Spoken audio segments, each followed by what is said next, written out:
दरवाजे पर खड़े बिलाल अब्दुल्ला को देखकर सदफ की आंखों में हैरत और गुस्सा एक साथ झलकता है। वो दरवाजे की दहलीज पर खड़ा उसकी तरफ देख रहा होता है जैसे कोई बहुत ज़रूरी बात कहनी हो।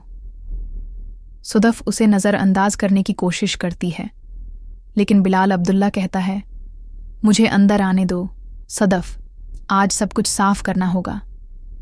सदफ कुछ लम्हे सोचती है और फिर दरवाज़ा खोल देती है। बिलाल अब्दुल्ला अंदर आते ही कहता है, मैं जानता हूं तुम्हें मेरी बात सुनने का कोई शौक नहीं, लेकिन जो कुछ तुमने अभी तक समझा है वो सिर्फ आधा सच है।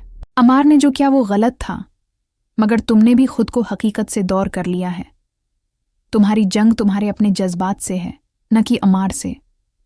सदफ तंजिया हिंसती है, तो अब तुम मुझे समझाओगे कि मेरी जिंदगी में क्या सही है और क्या गलत। बिलाल अब्दुल्ला कहता है, अगर मैंने सच बोलने में देर की तो तुम हमेशा के लिए गलत फैसला कर लोगी। अम्मार ने तुमसे कभी बेवफाई नहीं की थी। वो जिस रात इस लड़की के साथ था वो सब एक गलत फहमी थी जो तुमने खुद बनाई और उस पर यकीन भी कर लिया। सदफ के चेहरे पर उलझन और गुस्सा आ जाता है। झूठ, मैंने खुद देखा था। बिलाल अब्दुल्ला दरमियान में बोलता है, जो कुछ तुमने देखा वो एक चाल थी। वो लड़की उम्मार के खिलाफ किसी और ने भेजी थी ताकि तुम दोनों के दरमियान दरार डाल सके। उम्मार बेकसूर था और जब उसने अपनी बेगुनाही साबित करने की कोशिश की तुमने उसे मौके ही नहीं दिया। सदफ के चेहरे पर बेयकीनी छा जाती है। वो कुर्सी पर बैठ जाती है और बिलाल अब्दुल्ला की बातों को याद करने लगती है। ये सच है? वो सरगोशी में खुद से पूछती है। अमार अपने आफस में बैठा गहरी सोच में डूबा होता है। उसे हमशाह की बातें याद आती हैं कि सच का सामना किए बगैर वो कभी भी आगे नहीं बढ़ सकेगा। वो अपनी माजी की गलतियों पर गौर कर रहा होता है जब अचानक उसके फ़ोन पर सदफ का पैगाम आता है। क्या ये सच है कि तुमने कभी मुझे धोखा नहीं दिया? अम्मार हैरानी से मैसेज को देखता है।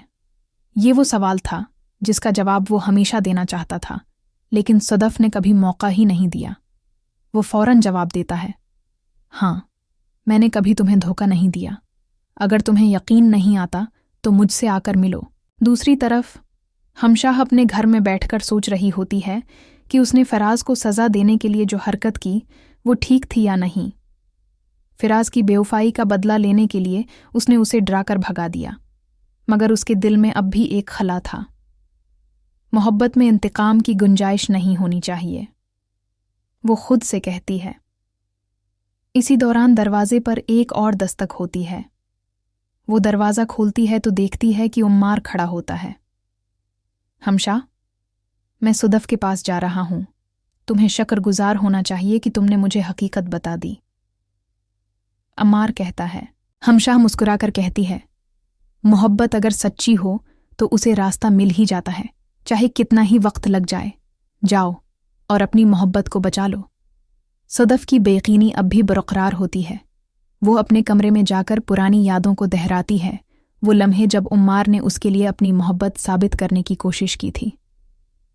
क्या मैंने उस पर नाजायज़ इल्ज़ाम लगाकर खुद को खुश फहमी में रखा? वो खुद से पूछती है। इसी वक्त दरवाजे पर दस्तक होती है। वो दरवाज़ा खोलती है तो सामने उम्मार खड़ा होता है। मैं तुमसे आखिरी बार सच सुनना चाहती हूँ, सदफ कहती है। उम्मार उसकी आंखों में देखते हुए कहता है, तुम मेरी जिंदगी का सबसे खूबसूरत हिस्सा हो सदफ। मैंने तुमसे कभी बेवफाई नहीं की। जो कुछ तुमने देखा वो एक साजिश थी जिसमें मैं खुद भी एक शिकार था। सदफ की आंखों में आंसू आ जाते हैं। वो सोचती है कि क्या वो अपनी ज़द में इतनी आगे निकल चुकी थी कि सच को देख ही नहीं पाई। अगर मैं माजी में नहीं देख पाई तो क्या मैं हाल में भी अंधी बनी रहूंगी? वो दिल में सोचती है। उमार और सदफ एक दूसरे की तरफ देखते हैं। वक्त जैसे थम सा जाता है। सदफ के आंसू बहने लगते हैं और वो आखिरकार वो सब कुछ समझ जाती है जो वो पहले देख नहीं पाई थी। क्या हम सब कुछ दोबारा शुरू कर सकते हैं? सदफ धीमी आवाज में कहती है। अम्मार मुस्कुराकर कहता है, मोहब्बत में कभी देर नहीं होती। वो दोनों एक दूसरे के करीब आ जाते हैं और यूं ये कहानी मोहब्बत, गलत फहमी और मुआफ़ी की एक यादगार दास्तान बन जाती है। इख्तिताम एक नया आगाज़ साबित होता है, जहां मोहब्बत अपनी सच्चाई के साथ फिर से जीत जाती है और माजी की तलखियां नए रिश्ते को मजीद मजबूत बना देती हैं। दिलचस्प कहानियों और ज़बरदस्त तफरीह के लिए हिरी ड्रामा टीवी को सब्सक्राइब करें और हमारी वीडियो को अपने दोस्तों के साथ शेयर करना ना भूलें। शुक्रिया।